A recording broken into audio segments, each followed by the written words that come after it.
Welcome to the Kscope Podcast. Billy Reeves here. I trust you're well. Thanks for joining me. Coming up in this podcast, new music from Paul Draper of Mansun, new music from John Mark Lapham, formerly of the Earlies, but we start with the wonderful Delan, an interview with Belinda and Justin Greaves from the band, coming up. Their second album for Kscope, Drifter, is out now. Before we hear from Belinda and Justin, this is Shadowboxers.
Delan from Drifter.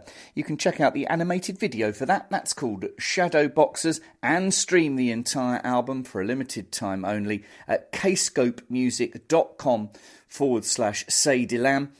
So recently I caught up with Belinda and Justin for a cup of tea in central London. It's almost like the first album is sepia, A little bit, it's a little bit more traditional. Whereas this album's a little bit more purple, a little bit more red. There's a Boss Flanger involved. Would that be fair? For our first album Sepia, this album purple? Yeah, definitely. Yeah, but it's not a Boss Flanger. It's an old Ibanez Flanger. Yes. It's a decent one.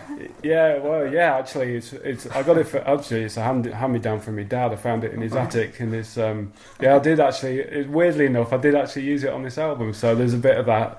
But yeah, no, I think you're right. It's a good way of. I like describing things in colours. It's like it really. It helps you visualise it, but it's more electric. 100% us, and probably a little bit of a nod to like our true influences. Instead of like trying to do something we had in mind, like on the first album, I'm stand by it. This was more just naturally us. We just said, all right, whatever it is, it will come out as it is. And that's where we were comfortable. So. What are those influences, Belinda? Dare I use the 4-letter word goth? Is that correct? Yes, it is. It's a goth in every sense, not only music, but architecture, in movies, in literature. Yeah, because it's an odd word because it's so associated with the 80s, but by the same token, of course, it was associated with the Victorians. They were the first to kind of revive it. I think when you like a sort of darker sounding music, when we were hitting our 20s, it was sort of late 80s, and that's obviously goth was big then, and and a bit of grunge and whatever else was going on, especially for Belinda. I was probably more punk and hardcore or whatever, but so for us musically, obviously that's liking darker music, then it's gonna have a little bit of a nod to that era. There's just no way around it. Well, goth like Paul, whatever, a lot about madness. A lot of the lyrics are madness, and I just like the dark, and the shadows, and human mind. It goes bad. No, I think that comes through. Is there a lyrical leitmotif that binds the whole thing together, or are they separate stories? Would you say?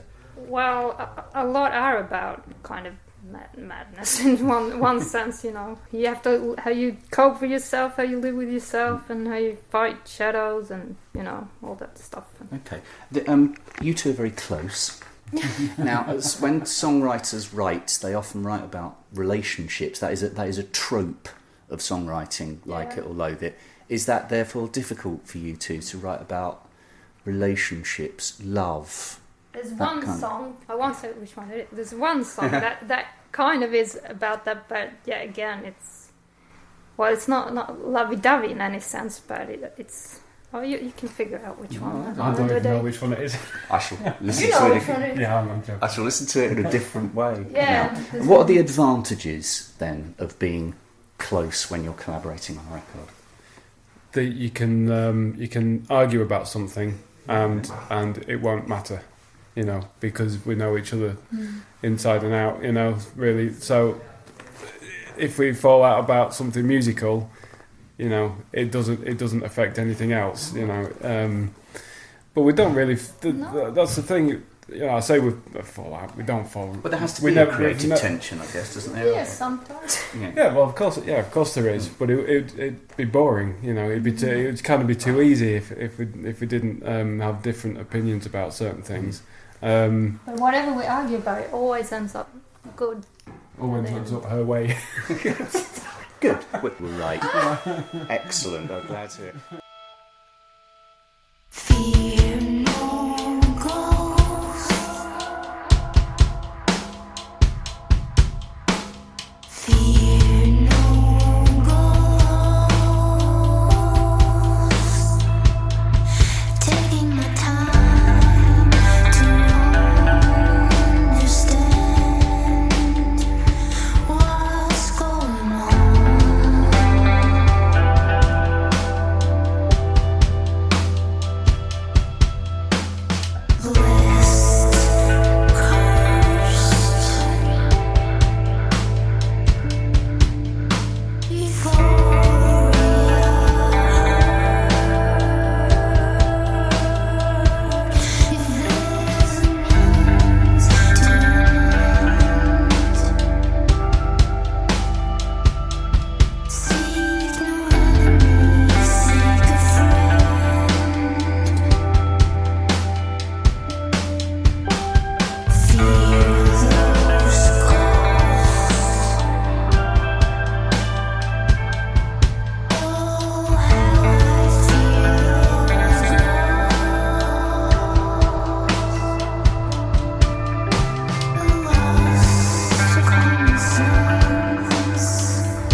What was the track on the album that was the easiest to do? Everything just fell into place? I think it was Going Home and Bluebird. Okay. Why? Why do you think that happened? I don't know. It just.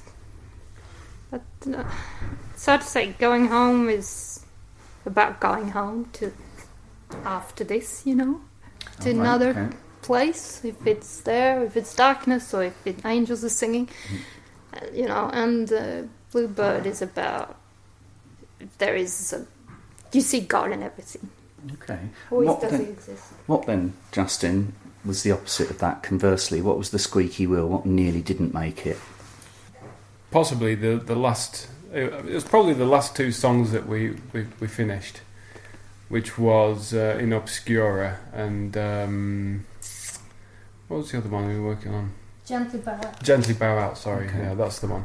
And I think it was just because they got pushed to the end of the session, and we sort of gave ourselves a deadline, and then obviously we had everything else booked in. The mastering was booked in, and. So it needed. So it wasn't. I don't think it wasn't a creative block because they all came really, really well. I think. Okay.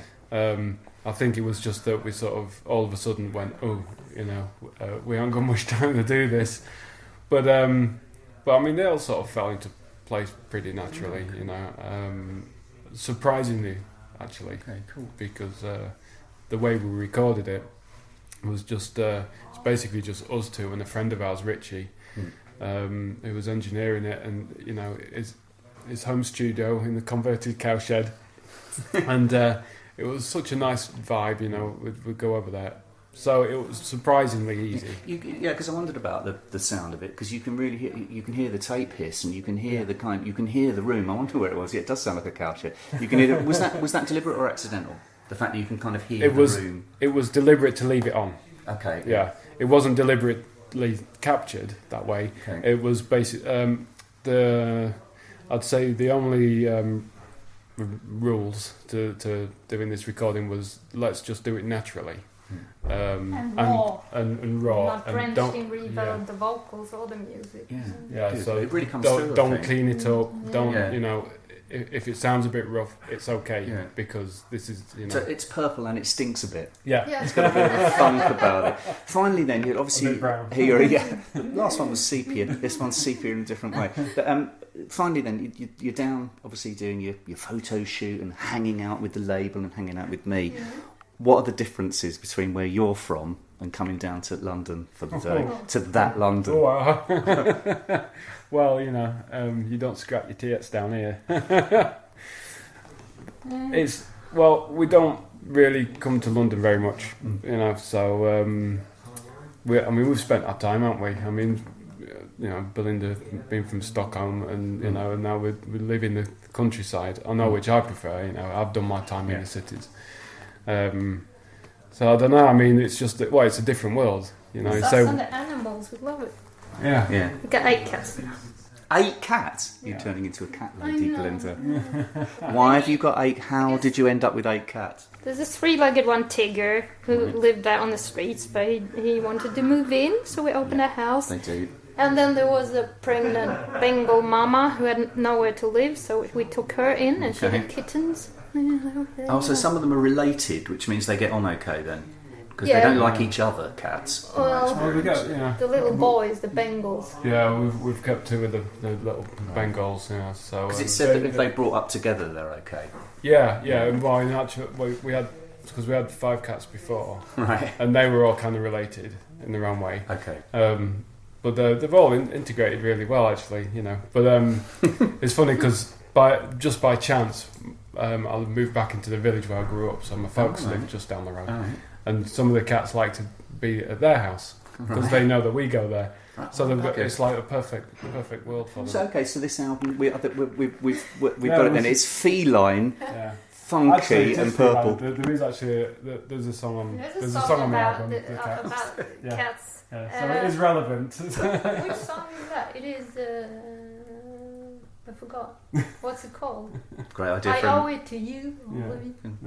Great idea for a musical. Yeah. Maybe it's been done.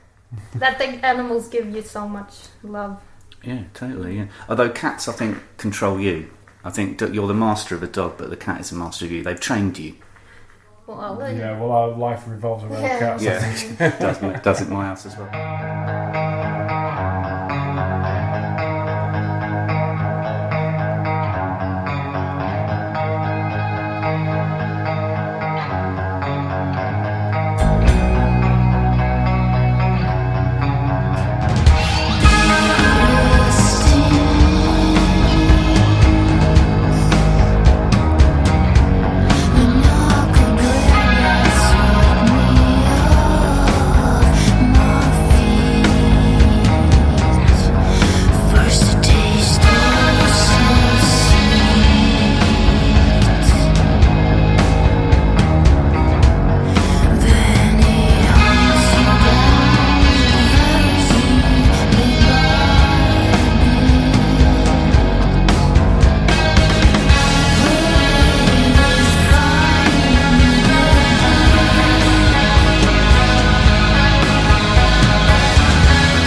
Say Delan. That's called Ruined by Them, and before that you heard Fear No Ghosts from the album Drifter, which is out now on Kscope. My thanks to Belinda and Justin, and I look forward to seeing Say Delan live really soon. Now, the Mansun frontman Paul Draper has announced details of his first solo 4-track EP entitled EP1, Draper's first record for Kscope, due for release on June the 10th. Now, the tracks on this EP are the first official recordings by Paul Draper since 2004's posthumous Mansun collection, Kleptomania. Let's hear a little bit of the lead-off track, shall we? This is Feeling My Heart Run Slow.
Feeling My Heart Run Slow, Paul Draper, the lead-off track of EP1, Paul's first record for Kscope, due for release on June the 10th, and we'll hear more from that in the next Kscope podcast.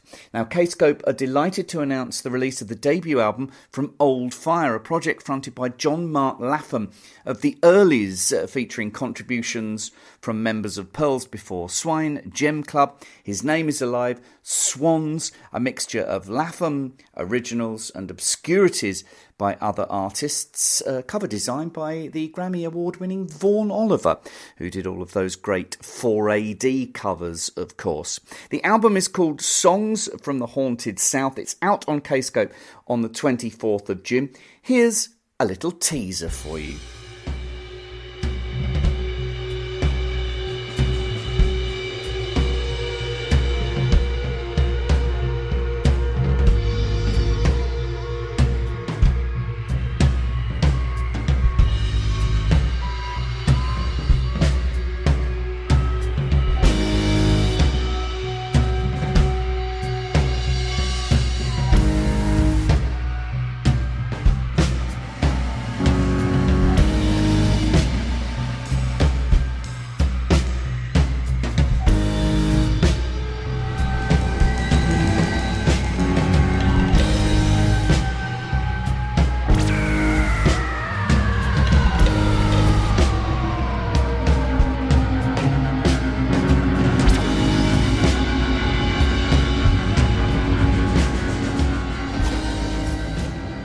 snippet of the LP from Old Fire, coming out on the 24th of June on Kscope. More of that in a future podcast. Now, we heard from Paul Draper earlier on, very much involved, of course, with the Anchoress album, which came out earlier this year on Kscope. And the Anchoress have announced some more full band shows. 13th of May, Focus Wales, Wrexham. 20th of May, The Great Escape Festival in Brighton. 29th of May, Sound City in Liverpool. On the 15th of June, I'll see you at the beautiful Bush Hall in West London. That's going to be a big full album show. 15th of July, Latitude Festival, Suffolk. 5th of August and 6th of August, Glasgow and Edinburgh. Stephen Wilson has announced some dates in Australia and New Zealand. 26th of October, Auckland. 28th of October, Melbourne. 29th of October, Sydney. 30th of October in Brisbane. And you can buy VIP tickets for those as well. StephenWilsonHQ.com for details. Tesseract have announced an enormous North American tour with the French metal band Gojira in September and October. Details of those dates on the Kscope website, and Kscope will be releasing a US tour edition of Polaris, Tesseract's current album, featuring a bonus disc of 4 reimagined tracks packaged in a digipack with artwork from Dan Mumford, and those reimagined tracks will also be released as a standalone vinyl edition. More details on a future podcast. Our dear friends from St. Petersburg, I Am the Morning, have been added to the B-Prog, my friend, festival in Barcelona across the weekend of the 1st and 2nd of July. And Stephen Wilson and the Pineapple Thief will also be in Barcelona for B-Prog, my friend. Let's finish with our friends Gazpacho and the Kscope reissue of their debut album Bravo on lavishly packaged double 180-gram vinyl, coming out on the 10th of June. This is Gazpacho then, and this is entitled Sea of Tranquility. Thanks for listening. Speak to you soon. Ta-da.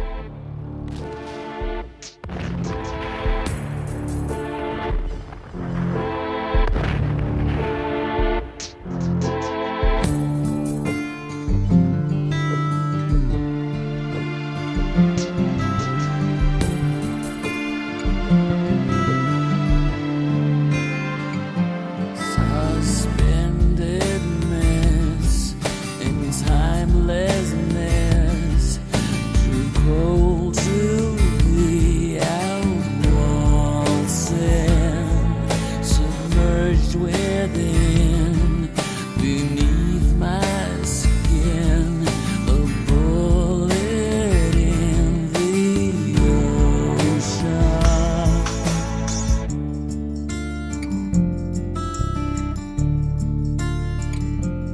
Up in the sky, we're stars.